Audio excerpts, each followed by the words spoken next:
Sure. I'm here with the family. Price, XXV, Double I, Rome. D-Melo, Gruff Lion. T-Buggy, man.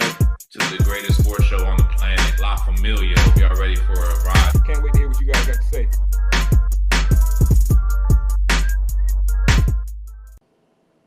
Yes, sir. Yes, sir. You know what it is. Your favorite late night sports show. Gas presents Sports for the Culture. I am tonight's host, your boy Young Rome 22 on all socials as always, man. And we got another great show for y'all. Before we get into the topics, I'm gonna let the fellas introduce themselves. I'm gonna start with my guy in the Milwaukee Bucks hoodie. T-Boogie, man. Wash your hands, wash your ass. You know what it is. Hey, I'm ready to have a good show, man. I took me a power nap, like a power nap. You know what I'm saying? I'm full. It's like leaving your phone on the charger. You know what I'm saying? Like, I'm back. I'm ready. I'm energized. Let's go. Let's talk. Yes, sir. Top right, man. Let them know who you are. I just want to make sure everybody's listening to what T Boogie is saying because Deontay Jones, you nasty motherfucker. How you gonna dig in your ass and then wipe it and smell your hand and then autograph? Yo, my son couldn't wait until he got into the elevator. At least, like, watch, do all that before you get out the hotel room. My man literally don't care what he must have done something to security because there's no way in hell like someone is like literally visually just watching you the whole time and then see you go and look for butt crumbs. Just for him to sniff it. Yeah, that's still the wildest shit I've ever seen. That was some wild shit. That was some wild shit. And that was a hell of a way to introduce yourself on onto the night show, man. It's good to have you as always, though, G. And look, let me get to the tonight's docket. We got a lot to talk about from fantasy football. Training camp just started, so we got a little bit of news there. But the big news starts with my Washington Commanders or Washington whatevers. If you've been paying attention to the recent news from one President Donald Trump, who I believe had a Truth Social post. I don't have Truth Social. I'm not really quite sure who has it that keeps putting these posts out in the air. But on Truth Social, Donald Trump took it upon himself to decide that if the Washington whatevers don't change their name back to the Washington Redskins, he himself will attempt to block the RFK site. Me and Bryce chopped this up on the Hell to the Culture pod the other day. And I made it clear, man. Like, I think Donald Trump, if in any way he were to block us getting the new RFK Stadium, me as a fan, I'm offended. I don't care what side of the aisle you want to be on for this type of conversation. If he's blocking my team getting back to their home for whatever reason, I'm not a fan of that in any way, shape, or form. But I'm very interested to get y'all's thoughts on this, especially you, T. So I'm gonna start with you, man. What are you thinking about Donald Trump potentially interfering with an NFL team getting a new stadium? Yeah, I mean, it's on brand for him, man. It's on brand. Like, it's almost coming out of left field, right? I think he's talked about it before, maybe in his last term, but like, I think he just needs a win. He's trying to. He's been having a bad 90 days. I think that's how long he's been in office, maybe a little longer. I don't know, but he just needs a win right now, and I think maybe he feels like if he can get the name change back, that's a win. That'll get you some sort of good grace, some more loyalty, some approval points, if you will, in this city. But I honestly think he should just mind his business. I don't think the president should have any say in businesses that don't really affect the direction of the country. You know what I'm saying? Regardless of whether the team changes their name one way or another, I don't think it changes how this country is shaped or moves forward. So it's kind of lame. It's kind of lame, man. He shouldn't have you can have a dog in the fight, but as far as blocking it is crazy. Like, what about what's the lady what's the mayor's name? I can't even think of her name right now. Mayor Bowser. Bowser, yeah. I mean, yeah. Let Bowser handle that.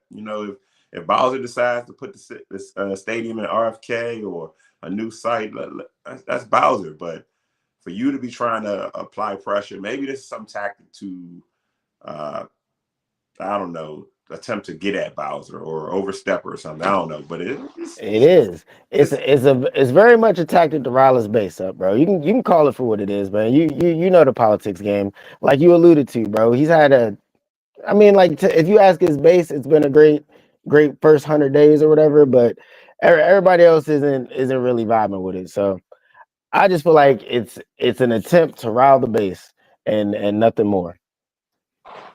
I can, I can see that. I can see that. But like I said, it's lame. It's lame. Like also, it's interesting that you don't support this move when you have some memorabilia right behind you. Right behind me. Every show. So, Sleeper cell. it's interesting coming from you. I thought you'd be on board with this. Well, see, so that's the thing though, and that's what me and Bryce were kind of talking about too. Like everybody kind of just assumes if you have one opinion that you're going one way, but to me, it's bigger. I live in reality, right? So I even looked this up a little bit. Like I'm not even 100% sure that Trump has the power to actually block this move. The last thing that I read before Biden left office, he already leased the land. So I'm not even sure that Trump can like actually stop it from happening. I genuinely feel like he's just talking the talk, to get people like, oh, see if something does happen, right? Because it's a big deal. It's government, like it's politics. Like you can't just build a stadium and not guarantee people jobs, people housing. Like it has to build revenue for the city. So let's say something along those lines come up and it does get held up. Now, the less intelligent folk are going to think that it has something to do with Trump or he's actually stopping it when in fact he's not doing anything with it. Also, Josh Harris on multiple occasions this year has said that they're not going back to the old name. On top of that, I'm pretty sure to rebrand again in the NFL, you got to wait at least 5 years. So it's just not going to happen, and that's why this hat is going up in value because they're not going to make another one. I get it. But G, I'm very interested to hear your thoughts because I know you tend to have controversial thoughts to some. But I would love to get Man, your thoughts on I the thought I old was name change. conservative on this platform. I thought I was super conservative, controversial. Oh my! Now, for me, I feel like he's going back to his old tactics, right? Before he got elected, his first one, what he do? He went at the NFL with the kneeling down. Like that's how he got voters the first time around. Why not swing the same bat again? Let's go back and try to screw over the NFL some way, somehow. What's the easiest thing in his backyard? The Washington Commanders. You know what? A lot of people don't like that name still. It still don't even sit well with the old fan base, allegedly. I don't know. You tell me because I'm not a fan. And look at you guys. I'm sure you guys would love to have that old name back just because how many items you guys done bought with that. How many items people they didn't really throw away after they changed the name. I mean, people didn't like the fact you changed it to Washington team. People then in the Commanders, it still didn't sit well with you guys. I mean, for me, it's just more like it's about to be the football season. He needs to rile. It's like what T alluded to. He needs to rile up some folks, get them to his side again in the best way. It's the most American sports right now. It's not baseball. It's the NFL. It's football. So he needs to get at these fans and to have these guys talk, be there. But if you're saying Biden already leased the land, but did he lease it to the NFL? Nah, he leased it to DC. So like T said, let the mayor do her job. You know what I mean? Let her get him. Let her put some money behind her constituents, man. I think she'd be fine. I think they'll be fine. You guys be fine. And DC politics are weird as it is. Like the people that had to approve it, a lot of them aren't even in the city or from the city. So the whole process is weird and annoying. But like the other thing too that I would say to the name change, because G, you brought up me being a lifelong fan. I'm like I said, I live in reality. Last year was the best year the team has ever had in my lifetime, bro. I'm in my mid-30s. The Commanders went to the NFC Championship. I didn't see the Redskins do that. You know what I mean? This is also a ploy to like old folk. Like, In you your know what I'm saying? lifetime, you Like, gotta remember in your lifetime, they won Super Bowls before your lifetime. yeah. So that's who he's talking to. He's talking to the boomers. He's talking to people born in the 50s, 60s, and beyond. Like, no, like my son, my oldest son, Redskins. Like, who cares? Like that was the team with Alex Smith. Like that, you know what I mean? Like get out of here. They went 0-5 to start the season. Like my son could care less about the Redskin name. So it's like really you're only appealing to the old fans and your base. So I don't know where he was trying to go with it. I think it just is like remember this guy hates the NFL. Wasn't Stephen A. talking about like, yo, if I couldn't buy a team, I'm gonna become president and fuck these guys over? And he's at it again. Like there's reports that Trump hates the NFL ownership. Like he hates those folks because they didn't let him buy the Buffalo Bills. I remember when the Bills were Yeah. up for sale. He wanted to buy the Bills, and they told him no. So the next thing we know, this man runs for president. The Kaepernick situation happens, and then I think this is him saying "fuck you" to the NFL one more time. Well, this is what I don't understand. What's the push to put the team back in DC when you could keep the team where it's at and improve that stadium, or you can move them to Virginia? But what is this big push to actually move the team back to DC? Like you said, Rome. Like, I mean, there's always obviously history there, but it's not your history. It's not just your kids' history. I mean, I remember RFK. I remember the Super Bowl. What was that? 93, I think. 91. 91. Okay. Yeah. That's what I'm saying. I was like barely walking type shit. Like I just remember them playing hell to the Redskins over and over and over on the Super Bowl. I remember my family throwing a party. But yeah, See, did you already fight like 10 bears? 10 bears. he wasn't that old. Nah, that's crazy. But yeah, I don't understand this push to go back to DC, man. I don't understand this push to change the name back.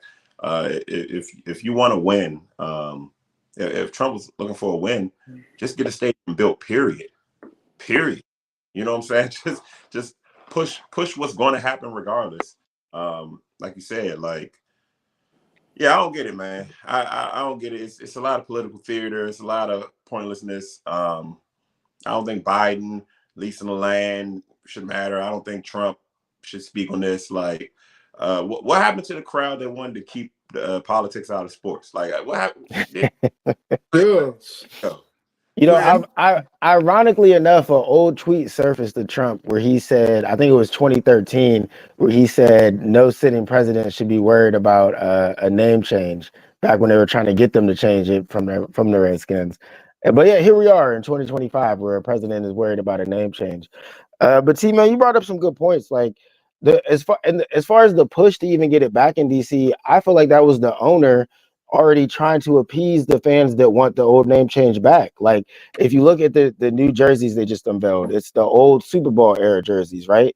So it's basically the original Redskin jersey. It just doesn't say Redskins on it.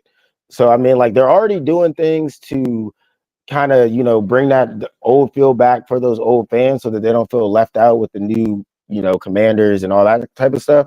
But for Trump to just basically push the red button and say take it all the way back, it's so on brand for him, but it just makes no sense in this situation because it's not like every Commanders fan is a Trump guy. You know what I mean? Like as a true Commander fan, like that shit doesn't matter. Like, you know what I mean? Like I want my team back in DC. And that's just it. Like you said, leave the politics out of this. Like that's not what this specific thing is about.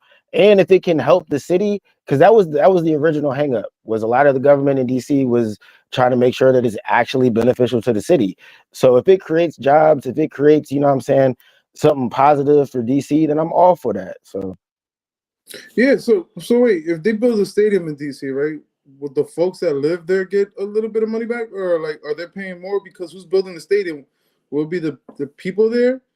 Like you know how certain stadiums are built if the owner are built, or are they using the city's tax money to get it built? How's that stadium? yeah, so that was the original hang up. I think there was some vote on that. I don't want to get too much in the weeds because I don't remember every little detail about that one, but it was essentially that. Like DC wasn't trying to fork over too much money to build a stadium for the Commanders if there wasn't some type of guarantee that, you know what I'm saying, the city would be guaranteed jobs and more, really.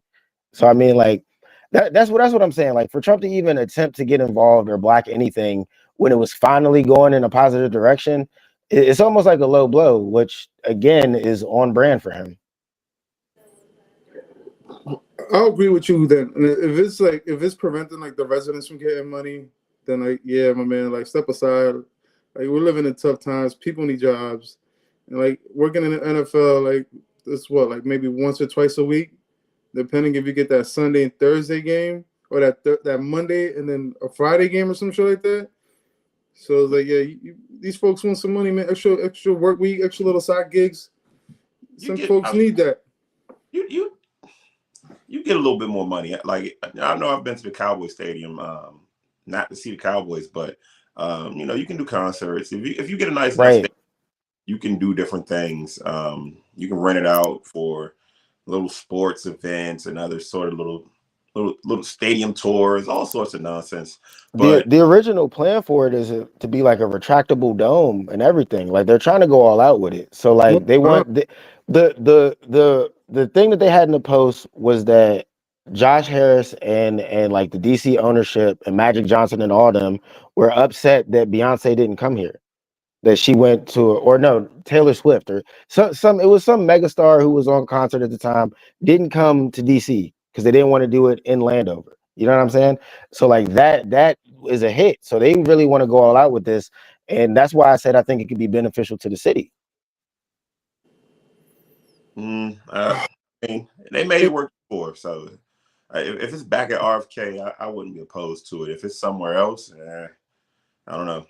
If this would have, I feel like if this would have been bought up like 5 years back ago, it would have been something crazier because we are getting the Olympics, I think 2 years from now, but we are getting the FIFA next year. Yeah, You know, they want to get the Olympics and all that here. Plus, T, if they, as much as I would love it to be in Virginia, like would you ever make that trip if it was Commanders 49ers in Virginia? Like nah. Look at his right. face. You know what I'm Nah, saying? Like if they put nah. that joint in RFK and it's a badass stadium, you might actually make the trip. To be quite honest, I'm only making that it would depend on the stadium. You know what I'm saying? It would depend on the logistics of it. Like how tough is it to get to that To get stadium? it right. Because even FedEx is tough to get to. I mean, to me, and Way too tough. I used to live right there. I used to live 4 miles away from FedEx. So that was a trip that I only took once. So it will really depend on the logistics. This area is a traffic nightmare. If you know what I'm saying, if you're from here, you Yo, know that. honestly, so what is it like living like that close to a stadium like around the season and game time and stuff? Like how does that work for somebody that has to deal with it? Because I live by the practice facility. You know what I'm saying? Like I don't live by like the actual stadium. No, so like you try to be mindful, right? Because if not, you could just be on your way to or from somewhere and just hit random traffic on 495, on the Beltway, and you're like what's going on? And you thinking it's an accident, and you realize, oh, Commanders are playing. Oh, which once upon a time was, I don't care if you were a fan or not, like it sucked, right? Because the team was bad. But I think last year Right. was a little bit different because the team was good. So it was like, okay, like I get it. But typically, like it's just traffic around those exits, those few exits coming off of the Beltway. But other than that, like it wasn't too crazy though. The traffic moved. It just Did it ever like enhance the area? Like was there ever like, oh, the Commanders won, so like it's lit over here? Or like I mean, I guess that there wasn't enough winning for it to really get to that type of level. no, the area actually got. So they built up around the area a little bit. I think it's a metro station near there. Mr. Big Leaguer used to live over there for a little bit. Yeah. Magic Johnson Theater's over there. It didn't enhance the county. I'll say that it didn't. It didn't enhance the county one bit. The mall that they were supposed to use for parking ended up tearing it down and leaving nothing. It's just a abandoned mall and parking lot that they don't use. So no, it didn't enhance the area one bit. And actually, I'd be happy to see it go and maybe put something there that's useful. They just built a Right. house area. Put something else there. So maybe something better retail. I don't know, but I'd be happy to see it go. I'll tell you, we're living through my experience up here right now because they had like some crazy going up in MetLife Stadium. Well, fellas, ladies and gentlemen, I'm based off from New Jersey, so I'm not that far away from where the Giants and Jets play. And sometimes those commute from here to where the stadium is at, normally it's typically like 35 to 40 minutes. But when they were having these soccer events, it was like an hour and a half. Like dead sitting down was like practically, I want to say like 35 minutes. Like you're sitting, like you're literally like some people were just turning off their cars because they were moving. And mind Yeah, you, no, we're like next to the ports, so that's the area where you're trying to get to is like either like you're getting off to get to where the ports at. So now you have like 18 wheelers just stop in traffic because they can't get into their entrance because of the traffic. Like I remember, I was trying to get to, mind you, it was that game going on, and I'm trying to get to the Bronx to go catch the Yankees play. Like I had to literally leave 2 hours ahead of the schedule of the game. Normally, I'll leave like an hour to 45 minutes, and I know I probably get stuck in traffic a little bit, but to leave 2 hours in advance, I hated that. Like it made me regret having to go see my Yankees play. nah, yeah, I think MetLife is a prime example of what this new ownership group is trying to get to. And to T's point, what the last ownership group failed to do with the last stadium, like a lot of people feel the exact same way T did. They feel like it didn't enhance the area at all, and that's what they're really trying to do the opposite of that with this next one. And I think they wanted to be a lot like MetLife, like to Whoa, G's whoa, point. don't do. MetLife is a I can is tell a you as a well, fan, don't do. what I As a think they fan, wanted to be more advanced. Like they're probably the model I saw looks a lot like they're copying the Cowboys, to be honest. But oh, that's a that's good thing to copy. but But because you're introducing football first compared to MetLife Stadium, and I hate MetLife Stadium because I feel like they cater more for like arenas, like theater, like that's for kind of my singers. point. I Don't feel do like that. MetLife is an event. You know what I'm saying? Like to your point, like it wasn't even a football game that was holding you up, and y'all got two teams. Like so, I feel like they want to make it more than just oh come see the Commanders play. I think in the summertime they want concerts, they want all kinds of stuff. So it'll be interesting to see what happens with that. And if Donald Trump blocks that, I mean, as somebody who lives in the area, like I don't see how you could get down with that in any way. But yeah, man, we're gonna keep it pushing on to some more NFL news because I believe everybody started training camp today. If I think there's like two teams that start tomorrow, so by the end of the week, everybody will be in camp.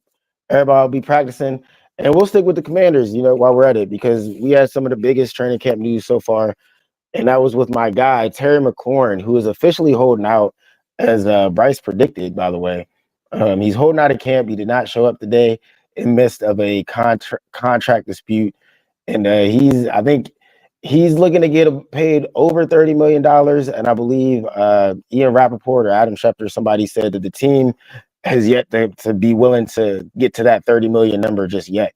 So my question to you two fellas, being from outside the Commanders fan base, is Terry worth 30 million a year?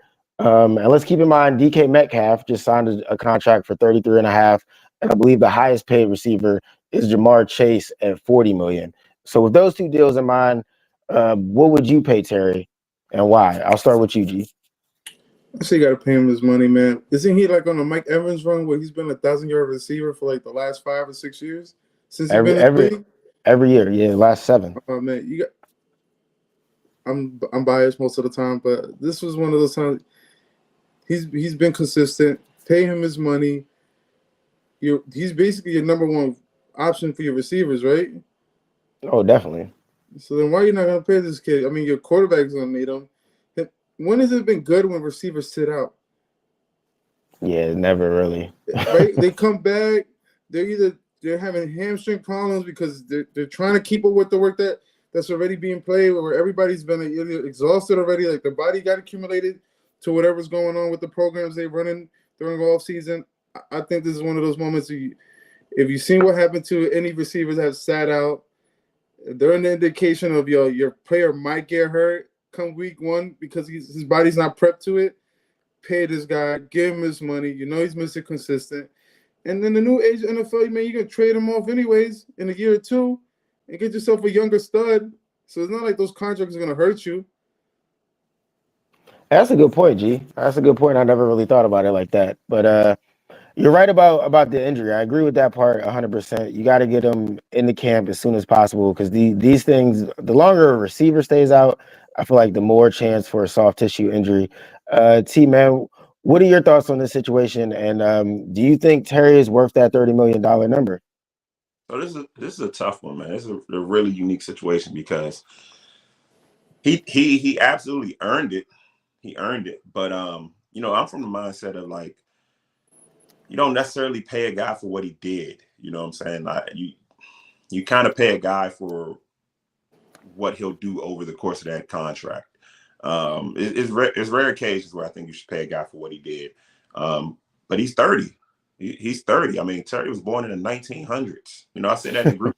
I said that jokingly, but it's the truth. Like, the guy was born in the 1900s, and you're talking about making him the highest paid or one of the highest paid receivers in the league.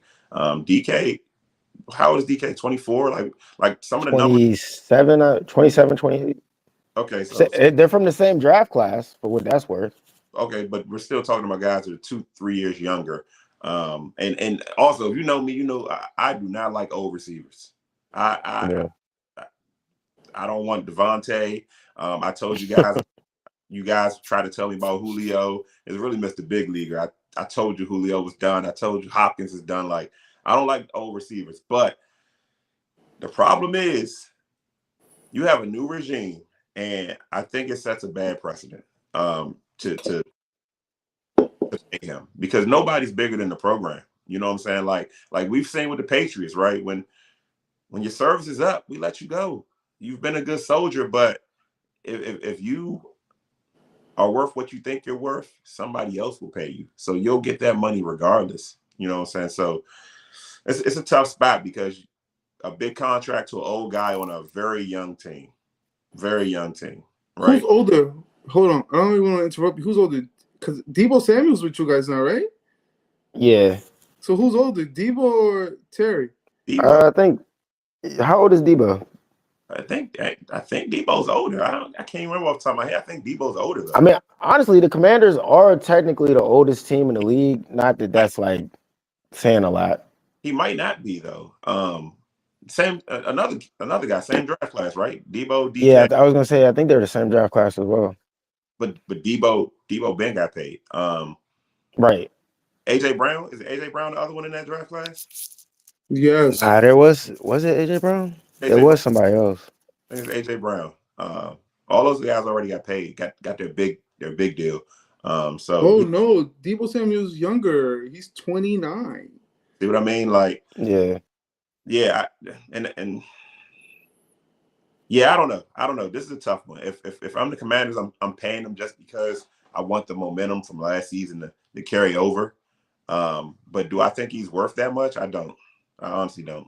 1,000 yards is cool, but like that, I don't think so, man. Like, I mean, keep in mind he did that with really weak quarterback play, and last year when he finally got elite quarterback play, he had over 1,000 plus 13 tuds.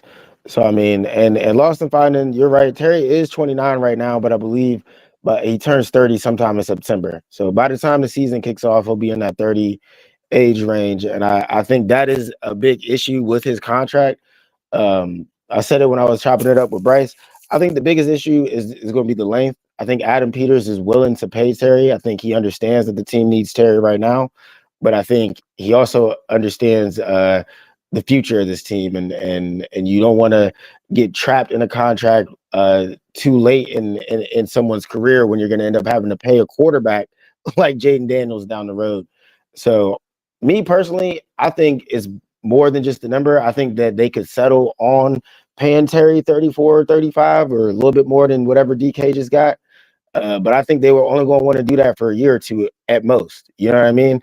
Because to T's point, once wide receivers hit that 31, 32 age range, it's typically downhill, and you don't want to get stuck paying a guy or overpaying a guy at that age.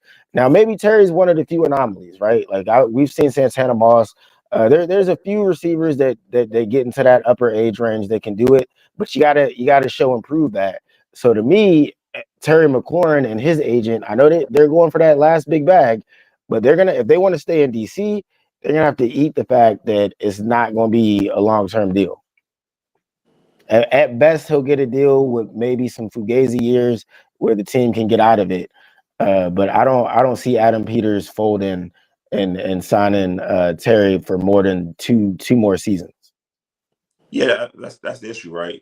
Even if you front load their contract, right, you don't assume that he'll be at the same level in another 3 years. He very well could be. But like I said, this is a tough one. This is a tough one. This is a tough one for org. This is a tough one for the fan base. I know Terry's obviously frustrated, but I do think you probably just pay him just to keep just to keep. You've had one good season, right?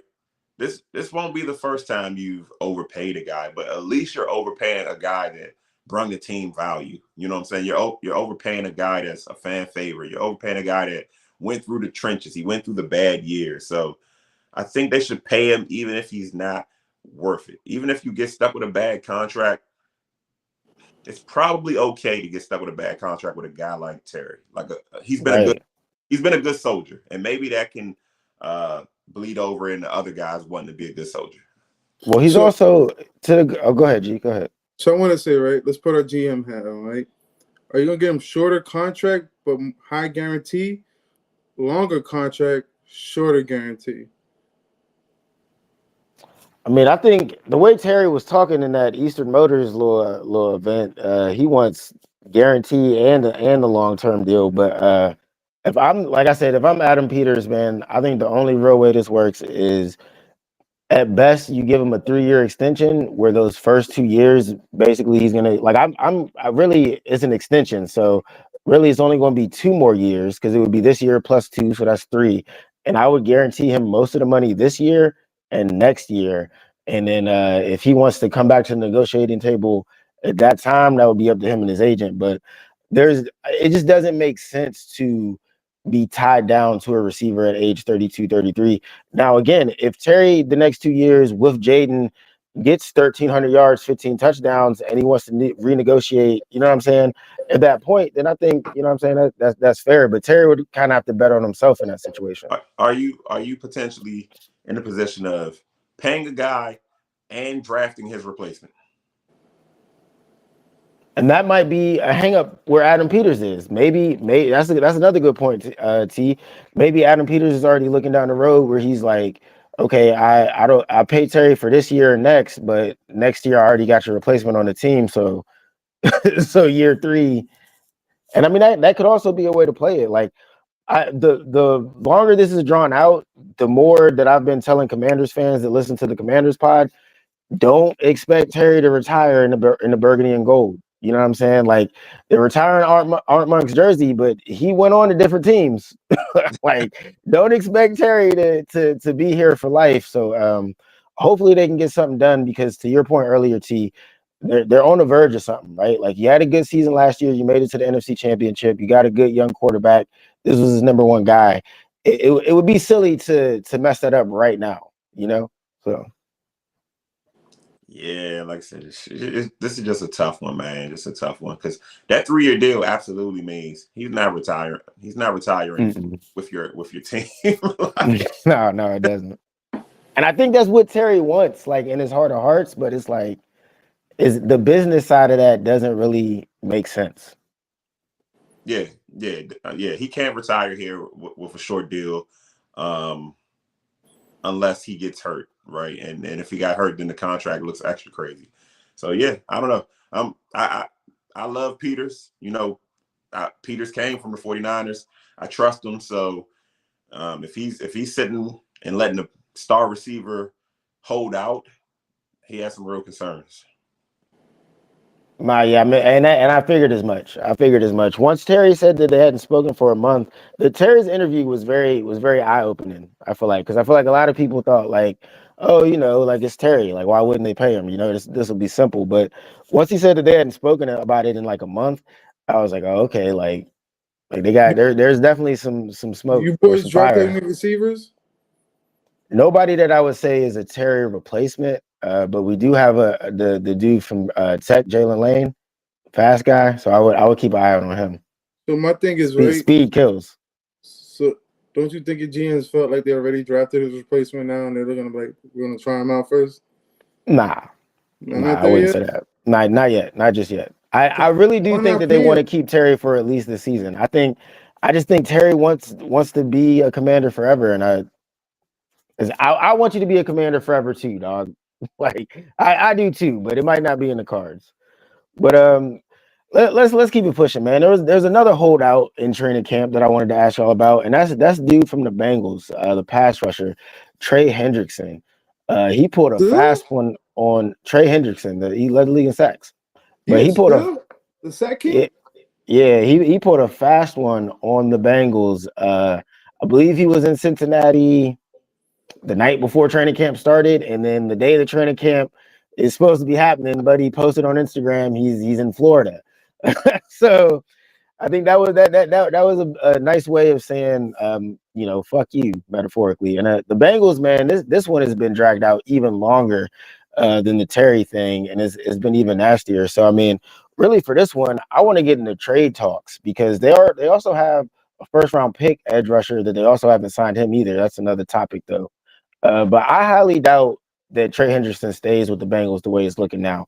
He himself has said that he is willing to sit out the whole season if he's not paid what he's owed or what he feels like he's owed. So what's a potential trade deal that the Bengals could get done for him? What team do y'all think could really use a pass rusher and would be willing to go get him? G, I'll start with you on that. Wow, I mean, if you're Miami, you make a push because Miami don't have a DN that's scary on that defensive line. I mean, if you're the Patriots, you have wiggle room to trade for him because you still got a rookie quarterback. Damn, I thought they been gave this guy his contract because they paid all the receivers, and I did hear the news about the rookie not signing because I think they're trying to contact the contract language was like a little finicky, where they're not gonna pay him something. Hold on. Yeah, he wants I think it was something with his guarantees. They got their second round pick in, but they didn't get their first round pick signed just yet. Shamir Stewart. If you're the Bengals, you need a defense because you've been suffering. Your defense is ass. I mean, but you don't want them to stay in the AFC, right? So you're gonna want them to leave from the AFC. So you're thinking about someone like I'll say the Green Bay Packers, maybe, but they're tied up in money. Maybe the Bears. I'll say the Bears just to keep it safe. The Bears because their quarterback is still on a rookie salary, and it's the Bears. They love defensive players, and this guy is 30 years old now. If you're the Yeah. Bears, you try to make a move at this point. This is another one that's tough because I felt to your point, G, the Bengals defense, that's what they need the most improvement on. But they had Buddy last year and they were trash. So I don't know. Like that might be the holdup. I don't know. I'm looking at it like I just paid two top receivers. I pay you. Are we really going to be any better? I don't know. But is Uh, that 40 mil? Because I believe the Bengals screwed themselves because what's yeah, the average of a high DN is getting paid like 40 plus now? yeah. I mean, TJ Watt just got like 40. So I mean, if I'm Trey, I'm looking for 41, no question. I was the sack leader. Or, Like you know what I mean? Like 40 nonetheless. Because what's the guy from the Browns got? and Michael Parsons is about to get paid too. So I mean, like I feel him on being willing to sit out. The Bengals are in a tough situation. T, how would you handle this? I'm trading him. I'm trading Got him. It's to. But not to even who? signing that guy for 40 million. One thing my father told me a long time ago is we don't need the starters to lose. We can lose with the guys. We can lose with the guys on the bench. And like you said, like look at their record last year with them. All right, you let's keep the money and let the guy go and try to rebuild. And some may say, hey, you're wasting Barrow's years, you're wasting Jamar Chase's years, yada yada yada. The years are going to get wasted regardless because he played last year and the team was still trash.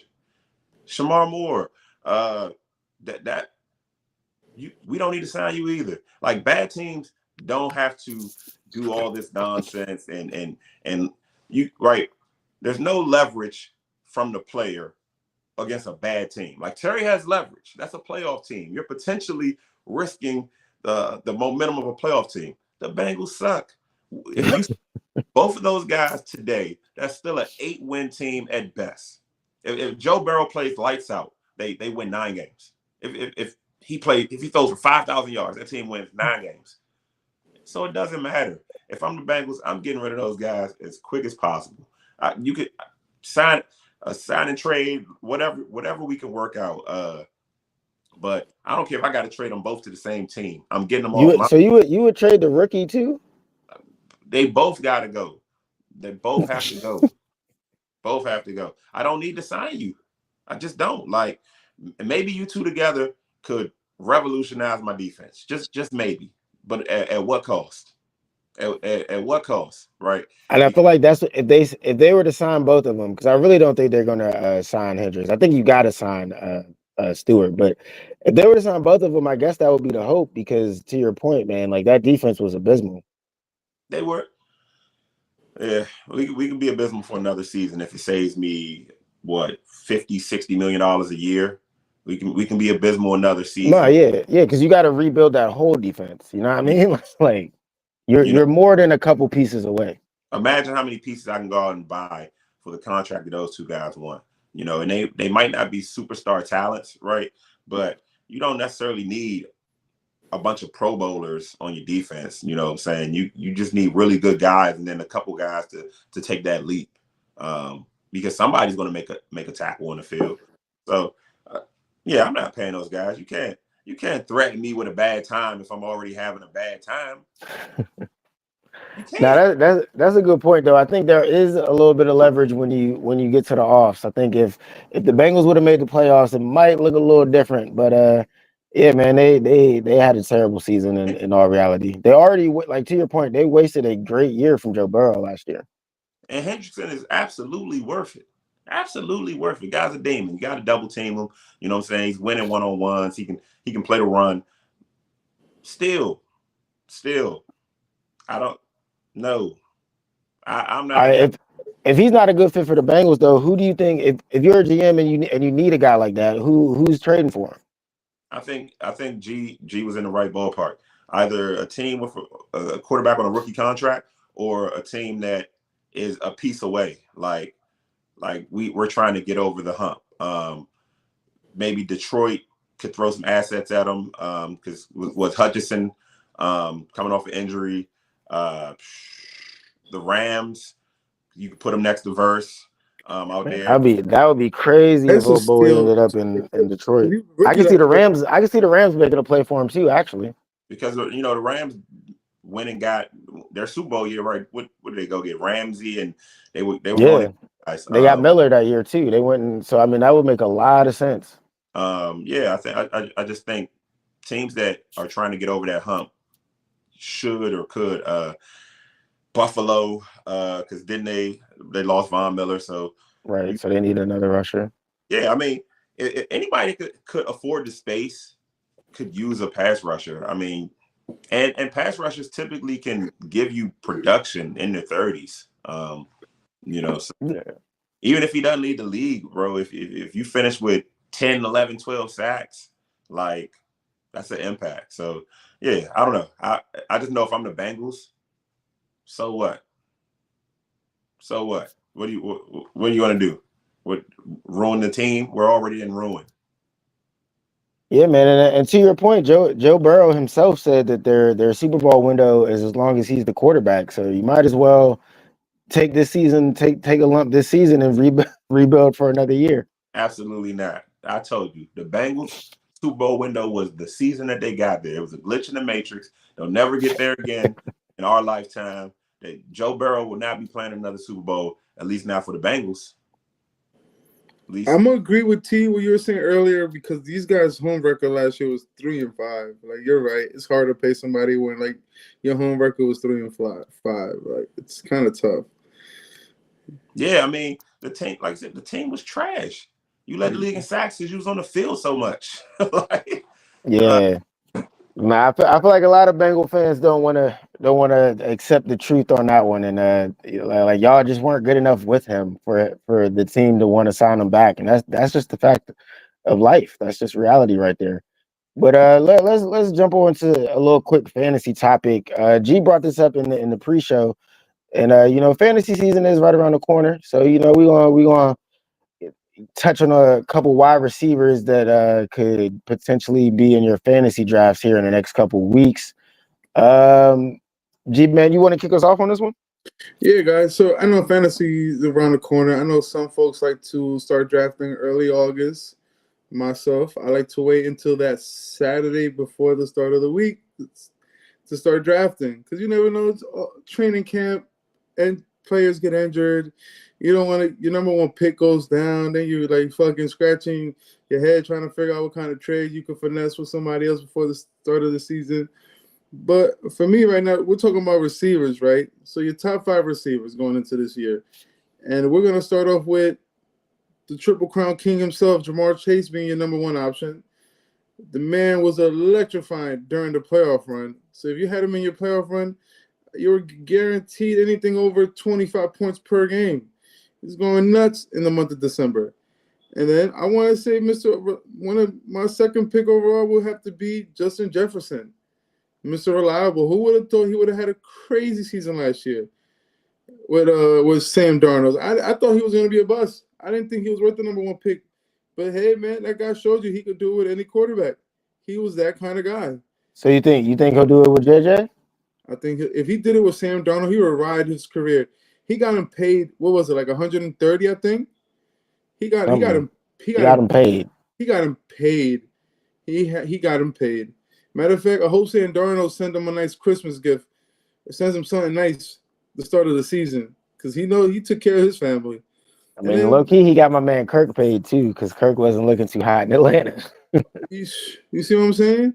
And then I want to go with, for me, right now, from 3 to 5, it gets tricky because then that's when I start including injuries and so on and so on. But for me, it's Mr. All Reliable. Last year, it was Amar St. Brown. He averaged 20 points per game last year for me. Yes, Amar St. Brown was Mr. Consistent. When you needed 20 points and you were down, if you're down 18, you knew, and if you had him on your starting lineup and that was your last player running, he was winning you that game. He was the reason why I won my fantasy league last year. And then for me, number 4, I want to say Puka Nacua.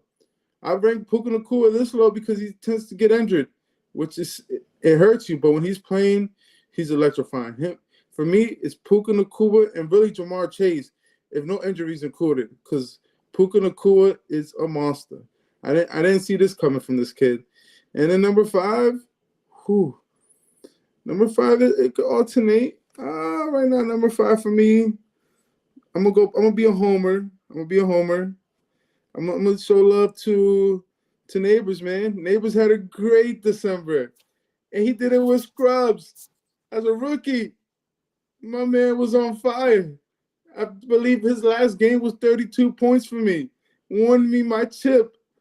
The man was explosive. Last year I picked him up early 3rd. So now I know he's going in the first round. Those are my top 5 receivers going into this year. Yeah, bro. I'm surprised you didn't have Neighbors higher, man. Like Neighbors cooked last year with who Tommy DeVito or whoever the hell the Giants had out there. And this year he's got playing with him, man. This year he's got Russell Wilson, and Russell ain't all that anymore. He ain't what he used to be, man. But he's a much more competent quarterback than Tommy DeVito and Drew Lock. So I expect big things from Malik Neighbors, especially as far as fantasy. A lot of touchdowns loading up for Malik. T man, why don't you give us some names outside of the Jamar Chases and the Justin Jeffersons, obviously, but who's on your fantasy radar for wide receiver? CeeDee Lamb. That's actually a really good one this year with the addition of George Pickens. I think both of them could go very high. They got who's the tight end out there? Ferguson. Like they have receiving weapons. Yeah. This could be a very, very big year for CD. Like you said, with Pickens out there. I think this could be a good year, almost a reemergence for Tyreek Hill, man. I think he's trying to get paid again.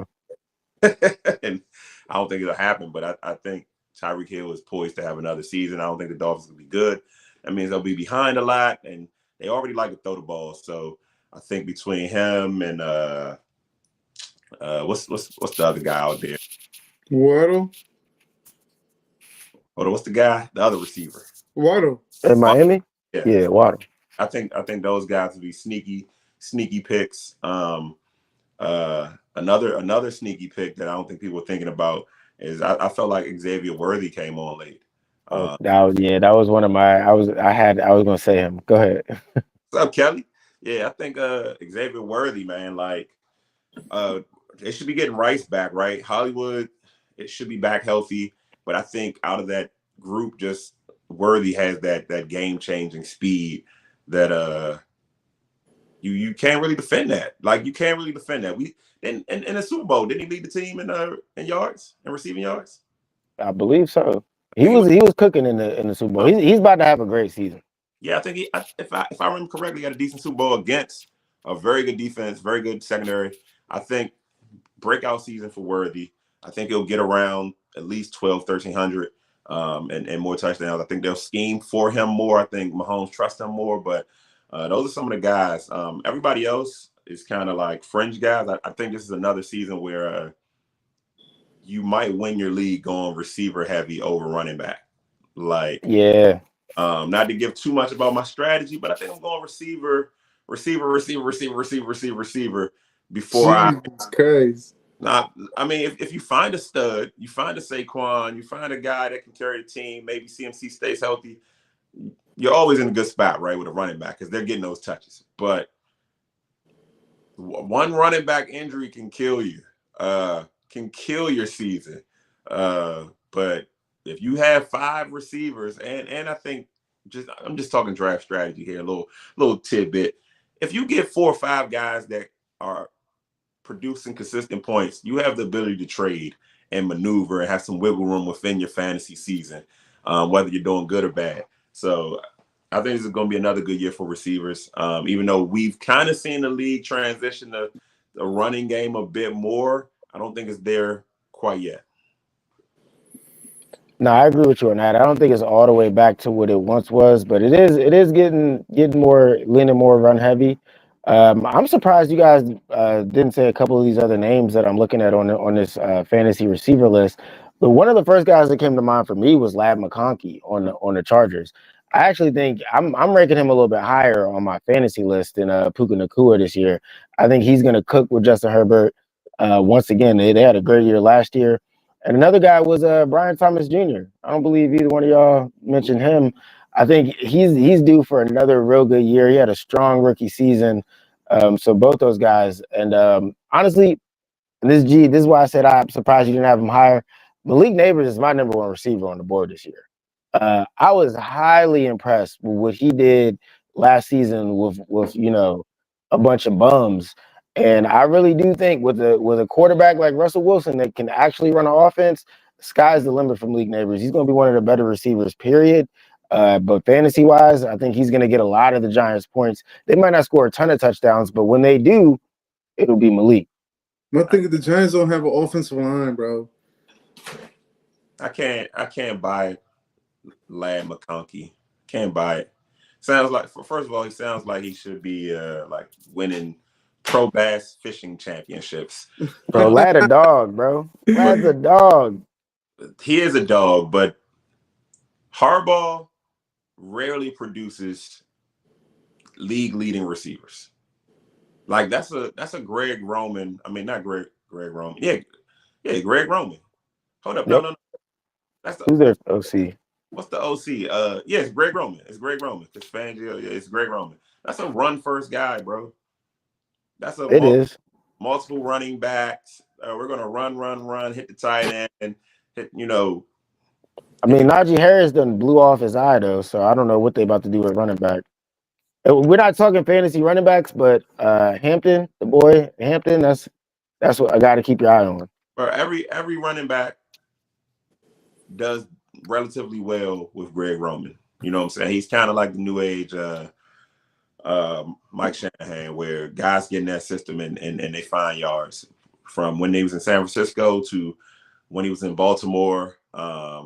And I bought in for J.K. Dobbins, and it failed me every single season. But yeah, that's the only reason I'm not too high on Lad. It's not his ability. He's easily one of the top 5, at least slot guys in the league. But that offense isn't gonna air the ball out. They're just not. Wait, Drake That's a fair London, point. that's a tight end or that's a receiver? Who? Drake London? That's a That's a receiver. receiver. I Oh man, But stay the fuck away from him. Man, we've been hoping yeah, this dude to break out for like the last 3 seasons. there's a yeah. couple guys where like you kind of Christian Watson, Drake London kind of scares me. It's a couple guys out there that kind of scare me, but if they do catch on, like could propel your team to the playoffs. But yeah, I don't know. Some of them guys kind of worry me, man. I typically look for consistency from receivers. So How about Nico Collins? You think we gonna have a good year coming back from the injury? can he stay healthy? Can he stay on the field? True. Yeah, I think as long as he's healthy, I would say yes. But that's obviously the biggest question mark for Nico. And what do you have, a knee? Yeah. Yeah, that's tough for a receiver to come back from. He already wasn't a speed guy, man. So yeah, yeah, I don't know. I don't know. I think I'll have a better idea a little bit closer. Like I need to see how these camps go, man. I need to see some of these camp battles. I need to see a preseason game or two before I'm really locked in. But I think the top 5, probably top 8 guys are solid, and you can't miss if they stay healthy. Nah, facts, man, and we definitely going to keep it pushing when with this camp talk and the preseason talk as it goes along. Does anybody know where our producer is? Is Gruff? Is he still manning the ones and twos out there? G, I, shoot him a quick text right I quick. think he's Let him. holding us hostage because we didn't want to say AJ Brown as a top 5 receiver. Man, Oh yeah, maybe. top 5. AJ Brown's a good one, but he's not gonna win, fantasy season. Like you're looking for guys that, like G said, man, you want consistent points. I like to go into a game or go into a week knowing that this guy's gonna give me 10, or this guy's gonna give me 15, this guy's gonna give me 17, this guy give me 9. Like without that consistency, man, you have a 500 team, man. Boom or bust. Nah, You yeah, that's a. I agree with you. I prefer the consistent receiver, and that's not a bad strategy to draft. Multiple number one receivers because if you get one a consistent guy like a Lab McConkey, like he might not have big numbers, bro, but he's going to get you that 10 to 12 every week for sure that you can rely on. So especially in and I hate the dreaded PPR league, but in a PP league, a guy like Ladd, he'll get 4 or 5 catches a game, so that you just have a baseline there. But I hate PPR. It's the worst stat in fantasy. Like you could catch 4 passes for 4 yards and get 4 points. It's just I mean, hey, it gives something to the possession receiver, but like you said, man, as training camp and stuff progresses, we'll definitely be giving y'all more fantasy tips, more training camp news. So always keep it locked here. Is there anything else anybody want to get off before we get out of here? Baseball's better at the All-Star game than any other league. I just want to say that. The MLB had the most viewings. I believe it had double the NFL and the NBA. I, So and that's a good point, G, because this is the most I've heard about the MLB All-Star Game in a long time. It was just popping up on my timeline. I'm like, I didn't even know I followed baseball fans. Like, where's this stuff coming from? But I'm happy for them because I felt like the league was dying. I felt like football was kind of stepping on the corpse of baseball. But this, like, the All-Star Game is kind of what you need to bring in the youth. It's kind of what you need for the kids, especially in this era with these short attention spans. So for them to put out a product that did well, good stuff. Yeah, nah, man. The MLB All Star Game was great. Honestly, I'm not sure that I'm a fan of the hit off or the home run off or whatever it was at the end of the game, but it was different. It was innovative, and I do think, to your point, see, the youth probably loved something like that. It was a tie game at the end, and it was just whoever hits the most home runs. Like like you it want to see basically that. became a home run derby. So I mean, it was different. Definitely not something I'm used to. But if it brought in more viewers, then it's probably something they should stick with. Except for the Yankees, man. They fucked it up. All the Yankees players just ate ass. It I, almost felt like the dunk contest though, because it's like I want to see Aaron Judge in that situation. You know what I mean? Like, give me your, give me the stars, give me all the superstars in that situation. But it was a cool moment. I actually like the idea of it for all sports, right? Like instead of like in football, right? Instead of finishing a game with a tie, um, bro, let's start at the 35 and let's kick field goals going back 5 yards until somebody misses. Like I just I like the idea of a individual competition to win the team sport, kind of like soccer and the penalty kicks. In basketball, let's have a 3-point contest or something, or one-on-one game. If we get to 4 overtimes, right? Let's not just keep playing and playing and playing. Yo, now that is a great idea for the NBA All-Star game, though. Like, The captains go one if on it's one. tied, yeah, yo, let the captains go one on one, or y'all can pick whoever you want. Like that would actually be like a great idea, bro. Like people would tune in. I think you just got to get the players to agree to that kind of stuff. I mean, you can make them agree. We're paying you. You do what we say. Right. Yeah. Yeah, I mean, hopefully too, you can get the stars because I think every league is a star-driven league. The WNBA did some cool things with their All-Star game too, but I think they could make it a little spice it up a little bit too, just like all the other ones. So If I'm the WNBA, I'm locking out, baby. Pay us or nothing. Like I'm locking out if I'm the WNBA. yeah, man, I was actually thinking about that one as a topic today. So I mean, I kind of lean towards the lockout too, because like I looking at some of the numbers that I was looking at earlier, I feel like they could be getting paid more for sure. Like right now, you know what I'm saying? Like, and I know there's always more to it. The league needs to bring in more revenue. Like nobody's denying that. But I feel like the for the big increase that they've just recently seen, and I know it's only like 1 or 2 seasons, but I think there's enough money there that you could be paying these ladies a little bit more.